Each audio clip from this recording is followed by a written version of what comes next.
Enkya ya leero abakozi mu kitongole kya Ssaabasajja ki BBS Terefayina baguddemu ekiyongobero bwe bafunye amawulire g'okufa kwa mukozi munnaabwe Ssenabulya Ahmed oluvannyuma lw'okufuna akabenje enkya ya leero bw'abadde ajja ku mulimu okukakkala by'ejije.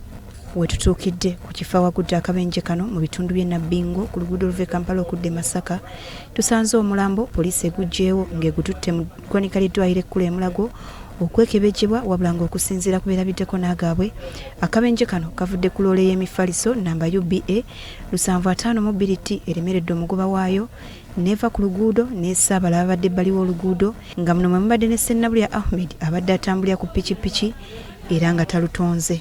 No, osino tuke bategenda mukuba ku face kati ono nadeli nadebali basi ebbali nasenga boda boda namukuba namuita ku lubuto namutirawo. Kati Senabu abadde ava waka na kitokolo kuli olw'ettaka abadde ku boda boda ye nga avuga abadde ayingidde bwati oluguudo mmotoka nga takitegere nti yaganye okusiba mmotoka emuyiseeko buyisi nemukuba piki n'egweri naye n'agwa wansi nemulinyira wansi kati emmotoka nemulemerera okuva eri waggulu ebaddeko n'ebintu by'amaka abadde alina gwava okusengula najja nga agiyuuya bwati abantu babaddeko amabega ne maaso nga mwebali nga baagala kuggulawo nzigi kubuukamu.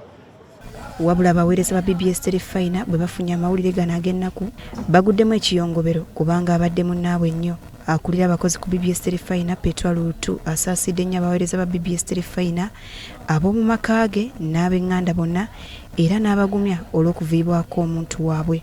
Mu kunyula kwanga Terefayina okuva yatandika kino kyekisooso tutuukako tetumanyi nabwe tukikwata tetunneetegeera tulinga abali mu kazannyo tetufiirwangako mukozi ono yasoose ate talwadde badde tumusuubira ku makya ne tufuna amawulire zawhala tukusaasidde nnyo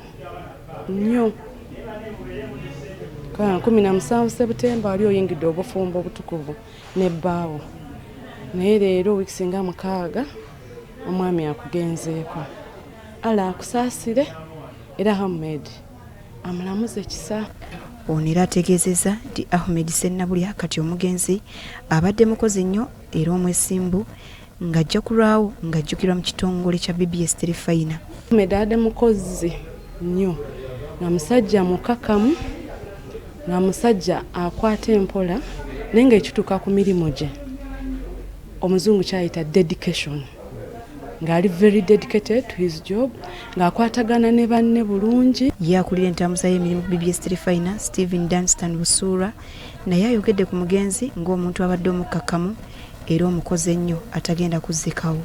Tumujjukirako ng'omukozi abadde amanyi kyategeera mu kitongole kyaffe eky'ebyekikugu tekiniko nga mukakamu nga musirise nga wampisa dibudde n'eri Bwakabaka naddala BBS Terefayina tujja kusanga obuzibu amaanyi okufuna omuntu agenda okuziba ebituli Ssenabulya byalese. Abakozi ba BBS Terefayina nabo bategeeza nti baguddemu ekikangabwa ky'amaanyi kubanga Ssenabulya abadde munnaabwe nnyo era atalina buzibu n'abantu. Ebbanga limaze ku Terefayina myaka 7 ekyamazima tubeere tufiirwa ku muntu yadde n'ogwo omukozi munnaffe tetufiirwangako yadde n'omu naye kino kinkubye wala nnyo. Abadde talina buzibu abadde musajja omukakkamu akola emirimu gye mu budde. Tugenda kumusibwa ng'ekitongole ffenna okutwaliza awamu. Omugenzi aziikiddwa na kitokolo ensangi mu disitulikiti ey'e Wakiso. Wummula mirembe Ssenabulya Ahmed inna lillahi wa inna ilaihi raji'un. Farida Nakaiza, BBS Terefayina. Waawe embeera ekyali